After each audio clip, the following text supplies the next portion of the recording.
Hello जी। Hello, कैसे हैं आप सब? उम्मीद करता हूं कि आप अच्छे होंगे। और आइए आज हम लोग अपनी कक्षा को प्रारंभ करते हैं।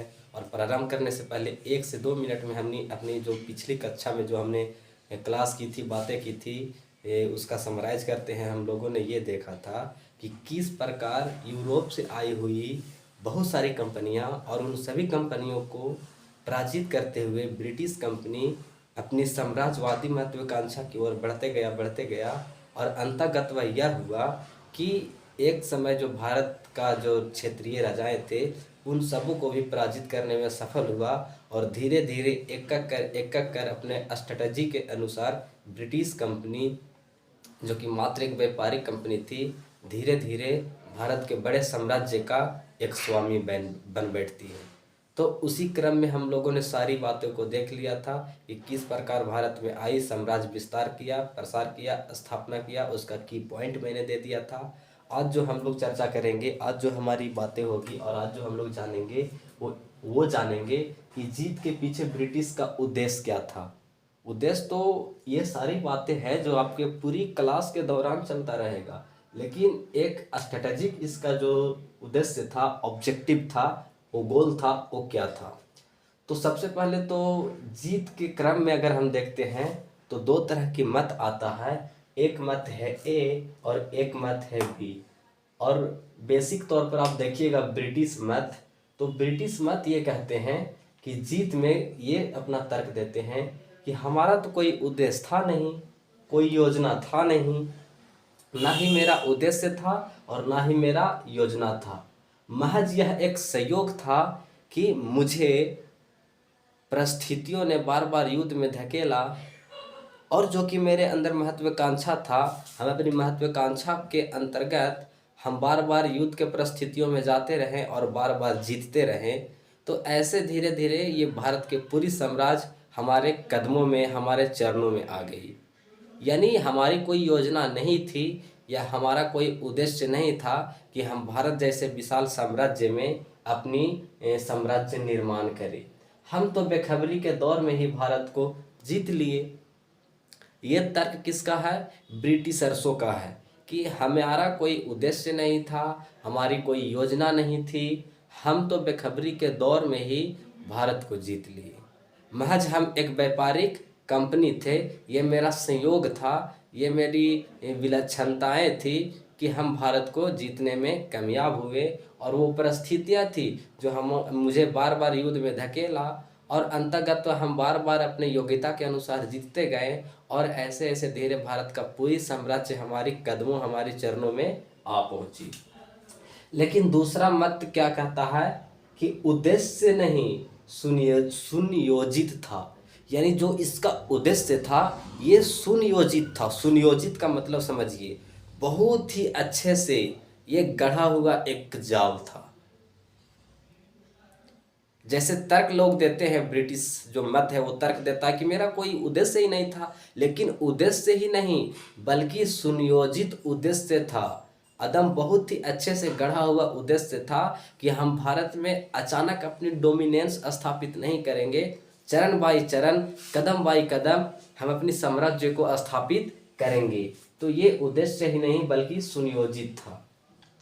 फिर आगे देखिएगा तो लोग, भारतीय लोग जब तर्क देते हैं तो तर्क इस तरह देते हैं कि उद्देश्य नहीं, उद्देश्य नहीं, उद्देश्य था, योजना नहीं, योजना थी, बेखबरी नहीं, सुनियोजित था। समझ रहे बात को? ये तर्क भारतीयों द्वारा दिया जा रहा है। जो एशियन ब्रिटिश एशियन जो मत है वो दे रहे हैं कि उद्देश्य ही नहीं, उद्देश्य था, योजना नहीं मतलब प्लान ही नहीं, प्लान था, बेखबरी नहीं, सुनियोजित था। यानी लोग तर्क देते हैं ब्रिटिश मत की बेखबरी के तौर में जीत ली, लेकिन बेखबरी के तौर में नहीं, ये सुनियोजित था। और एक सोची समझी षड्यंत्रकारी नीति के तहत इन्होंने चरणबद्ध तरीकों से अपने साम्राज्य निर्माण हेतु भारत में विशाल साम्राज्य निर्माण किया। अब इतना सारा तथ्य और तर्क और एविडेंस जब भारतीय लोग प्रकट कर देते हैं, सामने दे देते हैं, तो ब्रिटिश कंपनी कहती है कि चलो मान लिया कि दोषी था, गलती था, लेकिन इसमें दोषी कौन था? ब्रिटिश गवर्नमेंट दोषी नहीं थी। दोषी कौन था कि या ब्रिटिश गवर्नमेंट या ब्रिटिश कंपनी दोषी नहीं था, दोषी था गवर्नर जनरलों का। जैसे क्लाइव दोषी था, वेलेज़ली दोषी था, यहाँ पे मैं क्लाइव दोषी था, वेलेज़ली दोषी था, कॉर्नवालिस दोषी था, डलहौजी दोषी था। यानी ये जो षड्यंत्र का जो जाल है, जब लोगों को ये पता चला कि नहीं गवर्नमेंट की दोषी थी और ब्रिटिश कंपनी की भी दोषी थी, तो ये दोषी का जाल कंपनी और ब्रिटिश गवर्नमेंट के ऊपर ना मढ़ा जाए, इससे बचने के लिए उन लोगों ने किसी एक व्यक्ति को अस्थायी रूप से कह दिया कि हमारा गलती कहाँ थी, हम तो अच्छे लोग थे, सभ्य लोग थे, मॉडर्नाइज लोग थे, आधुनिक लोग थे, सभ्य लोग थे।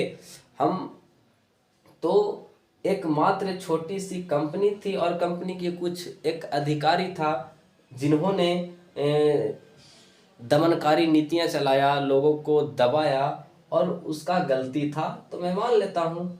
लेकिन इसके अकॉर्डिंग आप देखिए तो ये तो मात्र एक ऑफिसर्स थे, लेकिन इसे कौन वो था जो कोऑपरेशन भी दे रहा था और सहमति भी दे रहा था, यानी परमिशन भी दे रहा था, कोऑपरेशन भी दे रहा था, या भारत में जाओ और अपनी साम्राज्य निर्माण करो। ये तो आदेश के ऊपर ही कार्य कर रहे थे। तो यानी यहाँ पे जब तथ्य और तर्क दे दिया गया भारतीयों द्वारा, बी मतों द्वारा, तब गवर्नमेंट कहती है कि चलो मान लिया कि ईस्ट इंडिया कंपनी की गलती थी, ईस्ट इंडिया कंपनी की गलती थी, लेकिन इंग्लैंड सरकार की गलती नहीं थी। यहाँ पे अभी भी वो अपनी गलती मानने को एक्सेप्ट नहीं है। इंग्लैंड गवर्नमेंट की गलती नहीं थी, ब्रिटिश कंपनी थी, एकमात्र व्यापारिक कंपनी थी, और इसके दरमियान उन्होंने कुछ गलती किया, दमनकारी नीतियां अपनाया, लोगों को शोषण किया, एक्सप्लॉइटेस किया, अनटचेबिलिटी किया, उसके सभ्य पर असभ्य होने का प्रतिरोध लगाया।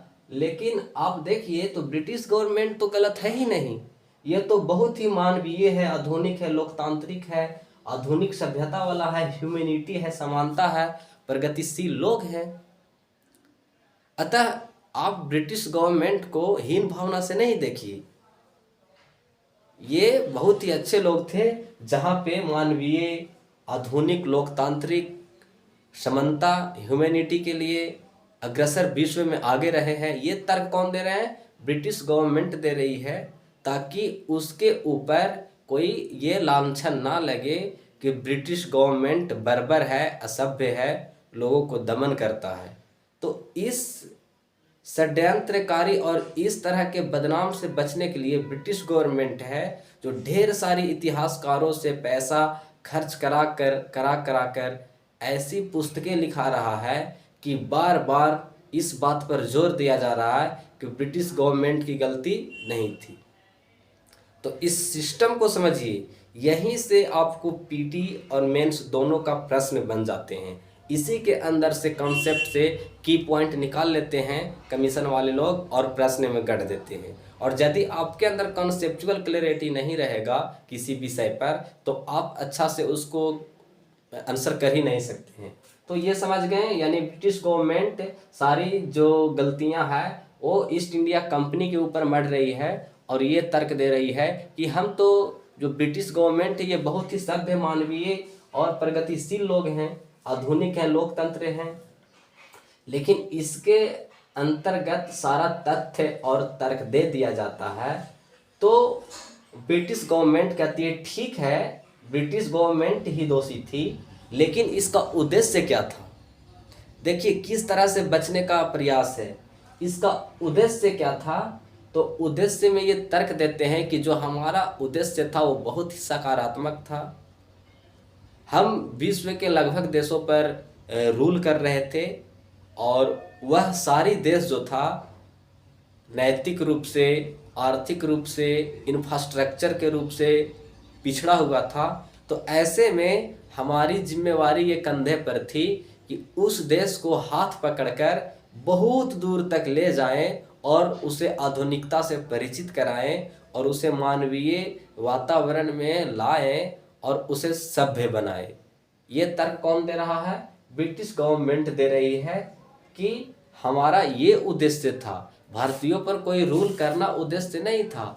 हम भारतीयों को, जो कि बर्बर थे, असभ्य था, इन लोगों को हम मानवता सिखा रहे थे, इन लोगों को हम सभ्यता से परिचित करा रहे थे, इन लोगों को हम मॉडर्न बना रहे थे, इन लोगों के हम जो समाज में कमियां थी, सती प्रथा, दास प्रथा जैसे ये प्रथा चली आ रही थी, इन सब को हम निपटा रहे थे।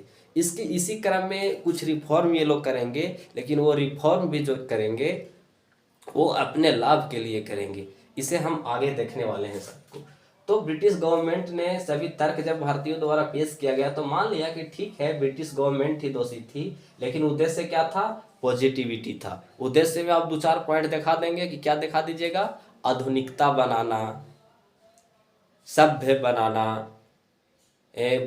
पुरानी रीति रिवाज चले आ रहे उस परंपरा पर ना होकर आज के मॉडर्न युग के अनुसार जीना, ये सारी आप तर्क दिखा देंगे।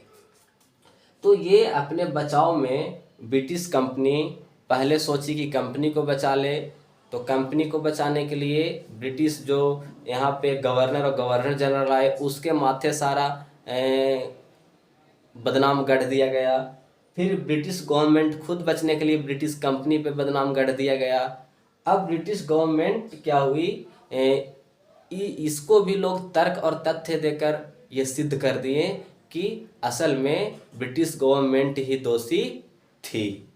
तो ऐसे में ब्रिटिश गवर्नमेंट खुद बचने के लिए कहा ठीक है, ब्रिटिश गवर्नमेंट दोषी थी, लेकिन इसका उद्देश्य क्या था? मानवीय, सभ्य, लोकतांत्रिक और मॉडर्निटी बनाना। ये अपना तर्क देते हैं।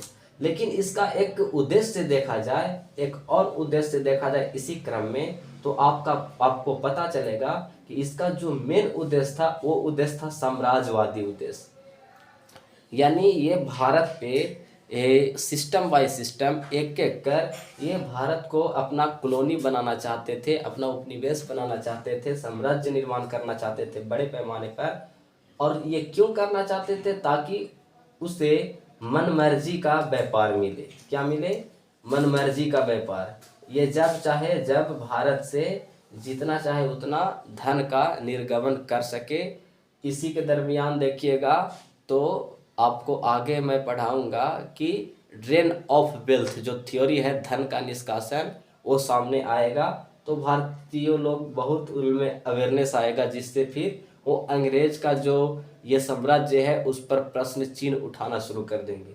तो इसका उद्देश्य जो था साम्राज्यवादी उद्देश्य था, और साम्राज्यवादी के तहत क्या था कि मनमर्जी का व्यापार करना। अब यदि ये साम्राज्य यहाँ पे स्थापित कर लिया तो मनमर्जी व्यापार करेगा। उसी के तहत दूसरा देखिए कि भारतीय राजस्व का लाभांश। अब भारतीय राजस्व का लाभांश का क्या उद्देश्य था ब्रिटिश गवर्नमेंट का? तो ऐसे था, आप समझिए कि जब बंगाल का बैटल ऑफ प्लासी हुआ 23 जून 1757 को, तो बंगाल पर इनडायरेक्टली कंट्रोल किसका हो गया? ब्रिटिश कंपनी का। यानी जो मीर जाफर बना वो कठपुतली शासक बना। फिर आगे चल के देखिएगा जब 1764 में बक्सर का युद्ध होता है, इस युद्ध के बाद प्रत्यक्ष कंट्रोल बंगाल पर कौन कर लिया? कंपनी कर ली, ब्रिटिश कंपनी। तो ब्रिटिश कंपनी को जो सहायता कर रहा था ब्रिटिश गवर्नमेंट, वो कहा कि आप जो उपलब्धियां भारत में हासिल कर रहे हो वो उपलब्धियां ब्रिटिश गवर्नमेंट के नाम से हासिल की जाएगी, ये पहला पॉइंट। और दूसरा पॉइंट कहा कि आप जो भारत में क्षेत्र जीत रहे हो उस क्षेत्र में से मुझे राजस्व चाहिए सालाना का 4 लाख पाउंड। बंगाल में जीतने के बाद कंपनी से कहा गया था ब्रिटिश गवर्नमेंट के द्वारा कि आप जिस क्षेत्र पर कंट्रोल कर रहे हो मुझे उस क्षेत्र से, भारत से सालाना के 4 लाख पाउंड आप हमें राजस्व चुकाएंगे। क्या चुकाएंगे? राजस्व। तो आप देखिए यहाँ पे ब्रिटिश गवर्नमेंट की भी उद्देश्य नजर आ रही है। आपको यह समझ में आया होगा। आगे देखिए ब्रिटिश गवर्नमेंट की उद्देश्य और सटीक में देखिए कि और क्या हो सकता है। तो आरंभ में इसे भी क्या चाहिए था? राजस्व चाहिए था, जो मैंने अभी बताया उद्देश्य में कि आरंभ में इसे क्या चाहिए था? राजस्व चाहिए था। लेकिन ये पहली गतिविधियां थी जो कि ब्रिटिश गवर्नमेंट की भी ये महत्वाकांक्षा था कि कंपनी तो स्ट्रांग होगा ही से होगा, लेकिन इसके साथ जो कंपनी कमाएगी और कंपनी पर जो हम राजस्व लगाएंगे उससे ब्रिटेन का भी आर्थिक समृद्धि बढ़ेगी। तो ऐसे में जो बाद में औद्योगिक क्रांति के कारण या ख्याल से भारत की ज़रूरत बढ़ गई। अब देखिए, फर्स्ट जो प्राइमरी था, ब्रिटिश गवर्नमेंट सिर्फ और सिर्फ राजस्व का ही लोभ से, लालच से ब्रिटिश कंपनी को प्रोत्साहन देती थी, कोऑपरेशन देती थी और सैनिक व्यवस्था देती थी, उसके साथ साथ और प्रोत्साहन देती थी। लेकिन जब इंडस्ट्रियल रिवॉल्यूशन आ गया इंग्लैंड में, तो औद्योगिक क्रांति के दृष्टि से भारत की ज़रूरतें बढ़ गई, क्योंकि जब इंग्लैंड में औद्योगिक क्रांति आएगा तो बहुत सारे प्रोडक्शन होगा, और जब प्रोडक्शन होगा तो उस प्रोडक्शन का बनी बनाई हुई वस्तुओं का, विनिर्मित वस्तुओं को बेचने के लिए एक बाज़ार चाहिए। तो उस बाज़ार के दृष्टि से आप देखें तो भारत बहुत ही अच्छा था, क्योंकि भारत की जनसंख्या ज़्यादा थी। दूसरी बात कि इंग्लैंड की जो जनसंख्या थी बहुत ही कम था, तो ऐसे में ब्रिटेन से बनी बनाई हुई वस्तु लाकर भारत में बेचा जाता था और भारत से फिर पैसे कमाकर यहीं से कच्चा माल, रॉ मटेरियल खरीद कर इंग्लैंड ले जाया जाता था। और एक समय ऐसा हुआ कि भारत से सिर्फ और सिर्फ वस्तु जाती थी, उसके बदले आती कुछ नहीं थी। एक समय था कि यूरोप के लोग जब भारत आते थे व्यापार करने तो बुलियन लेके आते थे। बुलियन मतलब समझ लीजिए कि धातु का सिक्का, सोने चांदी, बेसिकली समझिए सोने और चांदी लेकर आते थे, और भारत को ऐसे में बहुत लाभ था, और यही भारत धीरे धीरे सोने की चिड़िया बन गया। लेकिन एक समय ये आया कि सिर्फ और सिर्फ भारत से जा रहा है, और जिस देश में जा रहा है और उसके बदले उस देश से कुछ ना आए, इसी को हम कहते हैं धन का निष्कासन, ड्रेन ऑफ वेल्थ थ्योरी। आप समझ रहे हैं बात को? तो इस तरह से औद्योगिक क्रांति के कारण भारत की ज़रूरतें इंग्लैंड के लिए बढ़ गया, क्योंकि वस्तु को बेचने के लिए आपको एक बाज़ार चाहिए, और उस दृष्टि से भारत बहुत ही उपयोगी स्थान था। तो ये दूसरा पॉइंट। तीसरा, वित्त के निवेश के लिए अनुकूल दशाएं भी भारत में थी। वित्त, अब मान लीजिए ब्रिटेन में बहुत बड़े बड़े फाइनेंसर थे, लेकिन उसकी अवस्था देखिए ब्रिटेन का, तो जलवायु क्षेत्र है, समुद्र से घिरा हुआ क्षेत्र है, जनसंख्या कम है, तो वहाँ अगर वो वित्त को निवेश करता है तो उसको प्रॉफिट होगा ही नहीं, हमेशा लॉस होगा। लेकिन वही निवेश अगर आकर ये भारत में करता है तो यहाँ से बहुत ज़्यादा उसकी प्रॉफिट की संभावना दिख सकती है। तो वित्त के निवेश के लिए भी भारत अनुकूल था। चौथी पॉइंट देखिए कि नौकरी का अवसर भी प्राप्त हो रहे थे।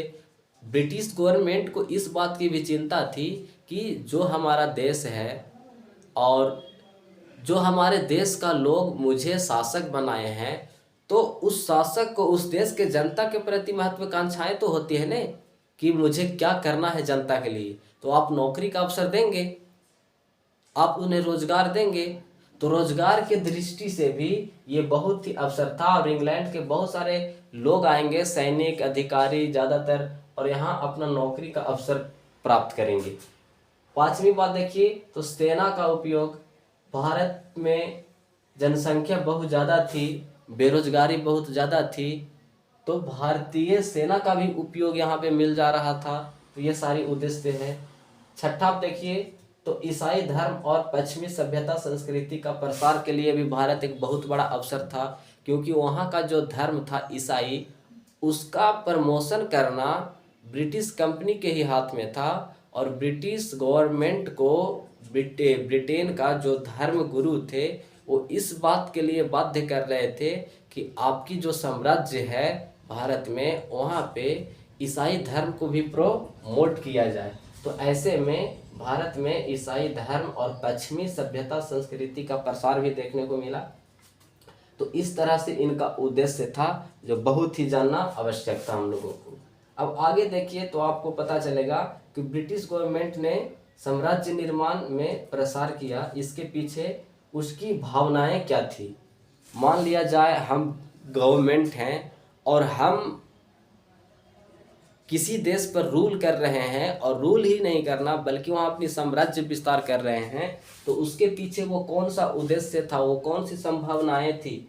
तो ये संभावनाएं जो था, आप पॉइंट बाइज पॉइंट देखिए कि ब्रिटिश गवर्नमेंट ने जब साम्राज्य निर्माण किया उसके पीछे की भावना क्या थी।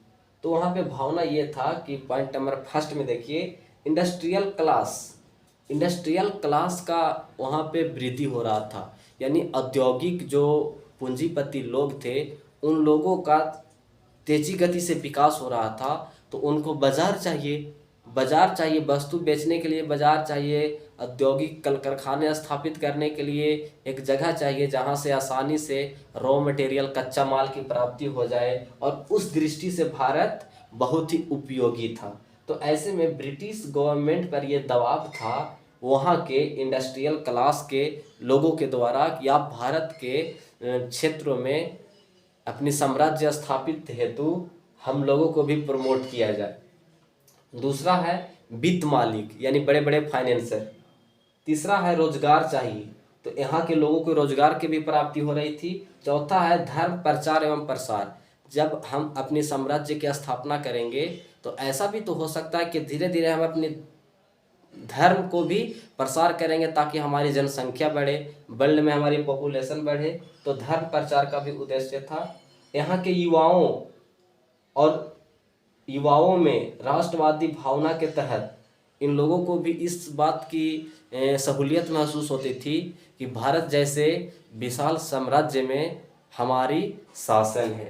तथा अगला पॉइंट देखिए, आम जनता का गौरवान्वित होना। गौरवान्वित मतलब ये समझिए कि ब्रिटिश कंपनी अगर इंडस्ट्रियल क्लास, वित्त मालिक, रोजगार चाहिए तो युवाओं को, धर्म प्रचारकों को, युवाओं आदि राष्ट्रवादी लोगों को प्रोत्साहन दे रही है, एक प्लेटफॉर्म दे रही। तो ये बात तो समझ में आता है कि भारत इन लोगों के दृष्टि से बहुत अच्छा जगह है।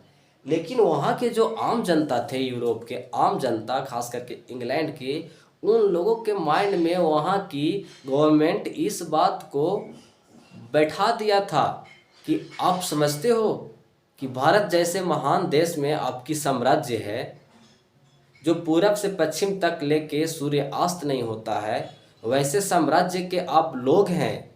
यानी आम जनता को भी जिससे कोई लाभ नहीं था उसको गौरवान्वित महसूस कराया जाता था कि आप उस देश के नागरिक हो जिसने विश्व के लगभग सभी देशों में अपनी साम्राज्य स्थापित किया है।